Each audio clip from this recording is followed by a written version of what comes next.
This is a special presentation of WAAY 31 Sports. It's the McCurry Van and Car Rental Big Game Friday night. Hello, Alabama, find a comfortable spot. We got high school football and it's coming out hot. Now here we are and the lights are shining bright. We've always been. Yeah, WAAY 31 is rocking all right. Big Game Friday night. Max Cohan, Trevor Denton. It's the McCurry Van and Car Rental Big Game Friday night. It's the battle for Madison in our game of the week as James Clemens and Bob Jones meet for the 13th Madison Bowl. Well, out at Civitan Stadium, a battle of two teams who've been playing each other since the 30s. The Panthers battling the Red Devils in our rivalry game of the week. Hello and welcome into the Week 2 edition of Big Game Friday Night. Max Cohan along with Trevor Denton, and the first couple weeks of the season have provided us with lots of entertainment, but now it's time to get to the games that matter. Region play is underway, and some of tonight's contests will impact who is playing in November. That's right, these are high stakes. Region games always mean more, but they mean even more when you get to face a classic rival, and there are a few more heated than the others, and that happens a lot with district foes. Yeah, and in Madison, they circle the Bob Jones-James Clemens game on their calendar as soon as it's announced, so let's not waste any more time getting out to Madison City Stadium, where Paige Meyer has our recap of the Madison Bowl. For their first region game of the season, it was an intense matchup between district rivals James Clemens and Bob Jones. Both teams came into tonight undefeated, but only one could come out on top. James Clemens ended up taking this one 34-31. Let's take a look at some of those game highlights. The rivalry started off with a bang as the National Guard dove into Madison City Stadium. The Patriots lead this one with a good run here by number 1 Malachi Foster. But that run is short-lived as James Clemens gets the interception by number 15 Miles Taylor. But wait, the Patriots don't go down without a fight as the Jets' ball is snagged by number 9 BJ Carter. The first touchdown of the night goes to Bob Jones with a nice catch in the end zone by number 11 Reese Dorsey. But it doesn't take long for the Jets to come back with a massive run by number 3 MJ Gideon, bringing the score 7-7. Bob Jones' rebuttal is unsuccessful with no points put up on the board.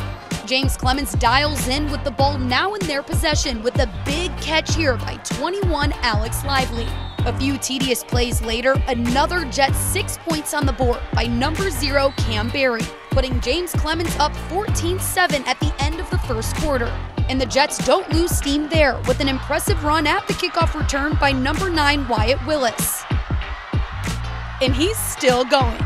Willis's big run leads to a Jets touchdown with an unreal catch here by Alex Lively. To end the half, James Clemens has Bob Jones 27-17. We're at Madison City Stadium right now. I'm joined with James Clemens head football coach Chad McGee. You just won your second game of the season. How are you feeling right now? Well, we're 2-0, so I feel really good, and it's always good to play a game like this against your rival and kind of get those bragging rights for the year. That game was pretty close. Came up to the last few minutes. What do you think was the deciding factor tonight? Our kids and their resolve and their experience. We've got a lot of guys that have played 10th, 11th, and 12th grade and have played Gardendales and Mountain Brooks and Hoover and all top-notch teams. So they've been in the fight, and they never get too high and too low, and just kind of felt like we were going to be able to pull it out at the end. You guys made it to the playoffs last year. Is that your goal this year, or what is your top goal for this season? Well, our goal is always to win the first game and then to win the city in this one. And it's now we're 1-0 in the region, which making the playoffs is our next step, and it's always a goal for us to do that, is make the playoffs, and then if you're lucky to do that and try to win them, compete for a region championship. Thank you so much. Congratulations, and go celebrate. Now that just about wraps it up here at Madison City Stadium. Again, James Clemens ended up taking this one 34-31. Reporting in Huntsville with coverage you can count on. Paige Meyer, WAAY 31 Sports. Man, Paige got the lucky straw getting to cover that one. We were hyping that one all week now. They don't always live up to the hype exactly. That one seems like it exceeded it. A double overtime or an overtime classic 2 years ago. Now another classic in the Madison Bowl tonight. Yeah, not every big game Friday night ends up being an actual big game on Friday night, but that one is going to go down in the record books. 100%. Incredible game. Well, let's stay in 7A Region 4 and check in on another good one between Sparkman and Austin. The Black Bears looking to move to 3-0 as they host the Senators, and if there's one thing we know about this Austin team, it's that Gavin Fuqua is going to get the ball. This time he makes the catch and goes for a nice jog, but he can also fly. It's Air Fuqua going over the goal line for the touchdown as Austin, they do it again in overtime, 31-30. Speaking of region foes, Huntsville and Grissom have been playing meaningful games every year since 2006, but the Panthers have gotten the best of the Tigers in each of their last 3 meetings. Both teams entered the game tonight without a loss and hope to keep it that way, and right from the start, defense told the story. Handoff to Jackson Spencer, but he's got nowhere to go as Jordan Miles sends him to the turf and lets everyone know not to try him. Huntsville couldn't get anything going, so now it's Grissom's turn and they go to the ground game. Just kidding, it's Seth Lieburn tossing it over the middle to Tristan Taylor, and the Tigers rumble downfield, but that drive would come out empty. So the Panthers have the ball again, and now Wyatt Smith is looking to throw it, but it ends up being a mistake as this one winds up in the hands of Keon Johnson. But once again, the Huntsville defense would prevent them from doing anything with it. So Smith has another shot, and oh no, that is not what you want to see. He throws it to another guy who's not on his team. Jadarius Hall was all over that one, and the Grissom guys are fired up. But Huntsville takes a bite out of the Tigers as they go on to win 30-27. Let's round things out with Albertville and Florence. Entering the night, the Aggies' most recent win was on August 26th of 2022. The Falcons had also gone winless to start the season, but they picked up win number 1 tonight, 51-zip over the Aggies. All right, let's move to 6A Region 7, where tonight Muscle Shoals open region play against the Columbia Eagles. Now, they have never lost to Columbia and handed them their 84th consecutive loss tonight as they win at home, 63-6. Over in Hazel Green, another Trojans team picked up its first win under Fred Ferrier last week. Tonight, they opened their region schedule against Mae Jemison, a team that hasn't scored more than 6 points in a game this season. Well, that changed as they really opened up the offense today and had things rolling, up 26-7. The Jaguars a little razzle-dazzle, running the jet sweep end around when I can't pick up a yard in NCAA 25. I run that play, so I definitely understand that there. That drive looking promising. That is until this play. They dial up the pass.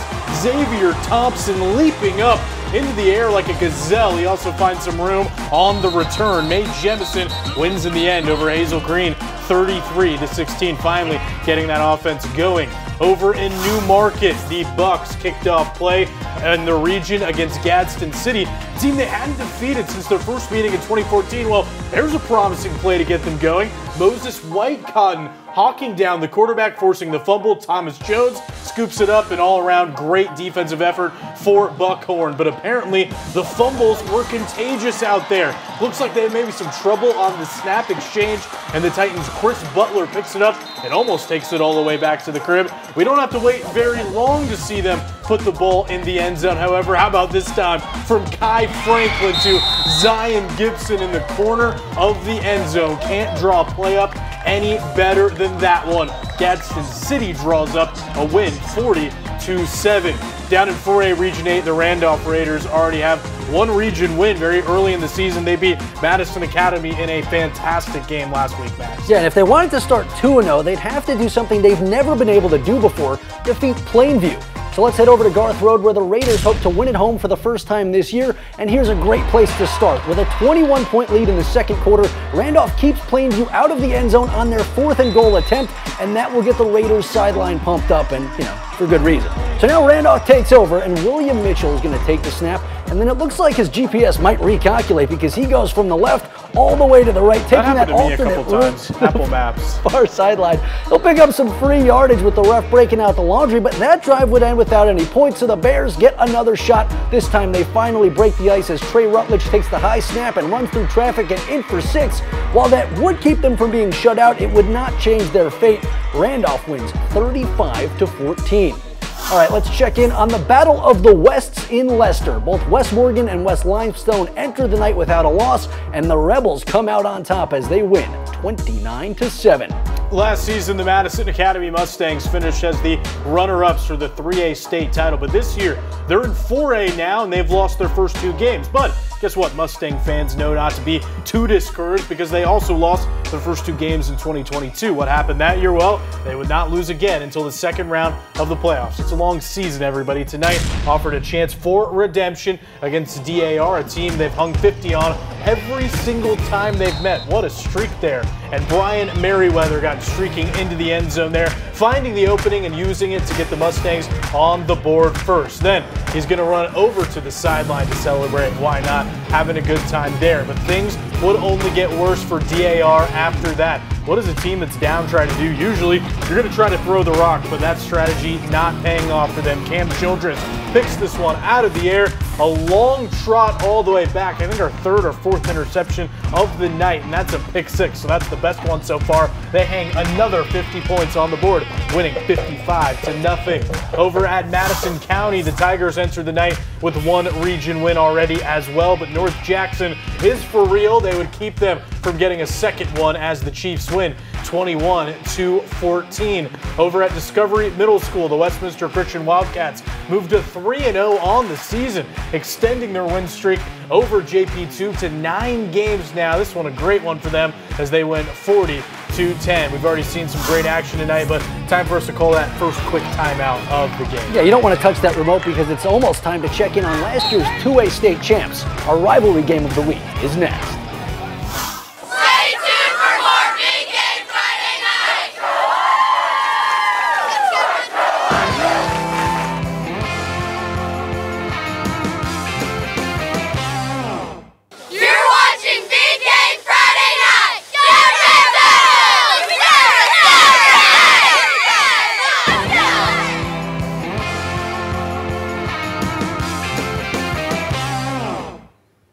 Welcome back into Big Game Friday night, everybody. Well, losing your first game of the season always seems like a bad start, never fun, but Fife proved last year that it's not how you start, it's how you finish a season. Yeah, last week the Red Devils dropped a thriller to Pisgah, but tonight they began region play against one of their oldest rivals in Collinsville. While they've been playing since the 30s, the Red Devils have dominated recently, with their last loss to the Panthers coming back in 1983, and you wouldn't see many Collinsville highlights tonight as Fife was on attack mode playing defense. And while you won't see it, they more than got it done on offense as well. A huge 42-10 win would be more than enough for Paul Benefield and his squad, who are happy to be back in the win column. After last week getting beat, you know, it's nice to get a win and get that bad taste out of our mouth from last week. We went back to work, you know, had good practices Monday and Tuesday, and you know, these kids, they don't like to lose, and nobody's happy, and so we just went back to work. They feel better now. We was able to throw the ball tonight.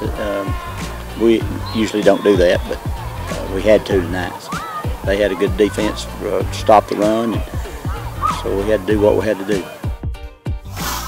Yeah, amazing bounce back for Fife today, and while you might just assume that they're going to run through their region, they now have to go through the Geraldine Bulldogs, the only team that was able to beat them last year. Tonight, Michael Davis's squad opening up their set of region play against Asbury, a team that's been outscored 90-6 to open the season. And history favors the Dogs in this one, as they've won both games they've ever played against the Rams, and they don't come much easier than that score. Jordan Langford with one of the most casual touchdowns that I've ever seen. So they stick with the ground game.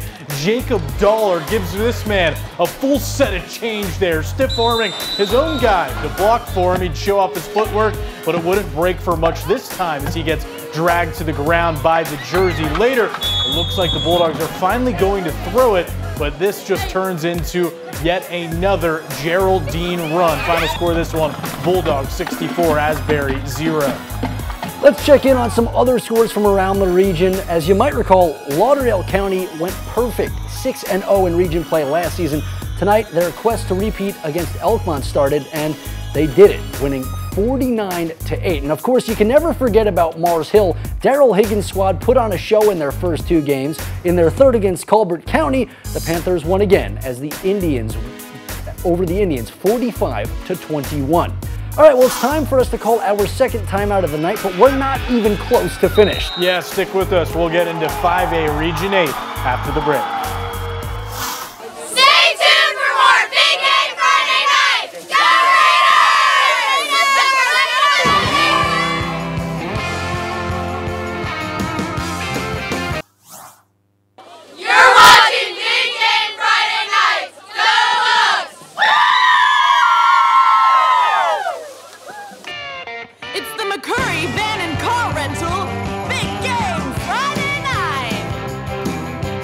Welcome back into Big Game Friday Night, everyone. Trevor, we've seen some incredible passes, catches, and runs tonight, but the guys on the other side of the line of scrimmage deserve their time in the spotlight as well. Max, tonight I feel like we've seen more picks than a family vacationing on the Amalfi Coast. I mean, interception city tonight. We can't just show the offense, so it's time for our defensive play of the week. And let's get into this one. It's Cam Childress for Madison Academy. Look at this.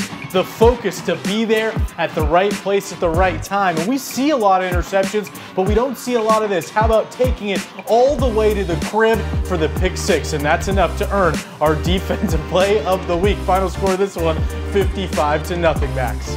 Yeah, that was great. Well, now let's get back to the offensive love fest. Over at Scottsboro, the start of the Tyler Van era is off to an incredible start, as the Wildcats have won their first 2 games and have yet to allow a team to score 7 points. But tonight, things got a little tougher as they welcomed an undefeated Boaz team to Trammell Stadium. And hey, why would you want to waste any time getting to the good stuff? Let's jump right into it. Tristan Shoulders rumbles through the line and right into the end zone. And yeah, you know, you're probably going to want to celebrate with your guys after that one, but Scottsboro would answer right back. Jake Jones on the keeper, and this one's coming right at you. He'll break out the Cam Newton classic after he crosses the goal line, and the Wildcats would take this one from the Pirates 42-35. Over at Guntersville, Lance Reese has the Wildcats off to another 2-0 start. The only thing standing in their way from making it 3-0 was Brewer, but they couldn't do much as Guntersville won 52-22. And over at the Arab Sportsplex, it was a battle of 1-1 teams between the Knights and Lions, but the Knights came out on top, winning 42-7. They just showed me a little early there. Why not give me a little more screen time there? Let's give another team some screen time. The Lawrence County Red Devils, Trent Walker's guys, entered Friday 2-0, but that was before region play kicked off. However, Russellville didn't let that stop them, and they end up winning 42-13. Tonight they squared off with Russellville. Russellville wins in major fashion, 42-13, like I just mentioned. And down in 4A, Region 7, Central Florence look to move to 3-0 and hand Wilson their 3rd loss of the season. They get the job done, winning 56-7. All right, enough of the scoreboards and of my face. It's time for our 3rd and final timeout of the evening. But when we return, we've still got some 2A Region 8 highlights to show you. Stick around. Stay tuned for more Big Game Friday Night!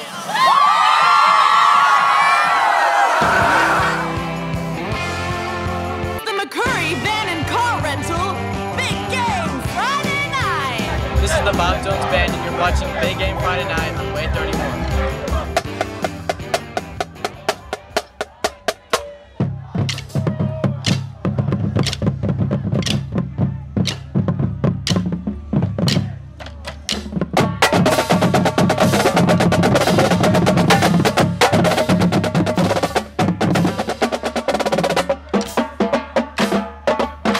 All right, how about that? The Bob Jones Band bringing the rhythm. I don't know how the team lost tonight when they got that band back. A very patriotic display there from the Patriots band. Always great to see them out there in full force tonight. And you know, classification change, also part of high school sports, much like the bands, and you can ask Decatur Heritage all about that. Yeah, the Eagles had played all of their previous seasons at the 1A level, but last year they won the Region 7 title. Now they're playing their first 2A season. So with the new level comes a new matchup. Lexington and Decatur Heritage meet for the very first time. And who doesn't love a punt? Wait, hold on. That's a fake punt. Whoa. How about that? Severius Evans fools everyone as they pick up a first down, and then eventually they'd have to punt it away, but would be all right because Lexington fumbles right around the end zone, and Decatur Heritage scoops it up and scores it. But Lexington had that big play ability as well, ending up finding some big yards and some points as Brody Killen finds Noah Lime. Look at that. Nobody gonna beat him, but guess what? They'd lose as a team because nobody could stop the Eagles from picking up the big win, 42-18. Coach Nikita whipping up some stuff in the lab there with that fake punt. In the last 2 years, Pisgah has only lost 5 games. They've been whipping up some good stuff. 4 of those were against Fife. Now with the Red Devils out of their region, the Eagles have their sights set on the region crown of their own. To get there, you got to take care of business from start to finish, beginning tonight against Section, and that's what Pisgah came to do. The Eagles winning 55-14. How about North Sand Mountain? The Bison off to a 2-0 start, outscoring opponents 74 4-6, and that was before tonight's game against Sand Rock. Sand Rock blanking them 16-0. And if you thought the Friday night lights were bright, just wait until tomorrow, Max. Yeah, we've got another great slate for college football tomorrow with Alabama and Auburn both fresh off Week 1 wins. The Tide and Tigers will turn their attention to the Golden Bears and Bulls. Action starts tomorrow on the Plains at 2:30, with kickoff in Tuscaloosa set for 6. And you can also catch a full day of SEC football. Where else but WAAY 31? Kickoff for Arkansas and Oklahoma. Old classic rivalry set for 11 a.m. The game followed by South Carolina and Kentucky at 2:30. And in our nightcap, Tennessee and North Carolina State will face off at 6:30. Sneaky, really good game to end off our Saturday. And of course, a massive thank you to everybody that helps make this show possible, from production to our EP Sarah and everybody who's on the sidelines shooting the games, because as you all know, it wouldn't be possible without them. And of course, big thank you to all you guys for tuning in and making WAAY 31 your home for high school football. Yeah, that's right. And to finish off the show, we'll do that like we always do, with a collection of the best plays from this week on Big Game Friday night. Can't wait to see what's in store for the rest of the season. Roll the top really lights. Fun time. Yeah. Good night, everybody.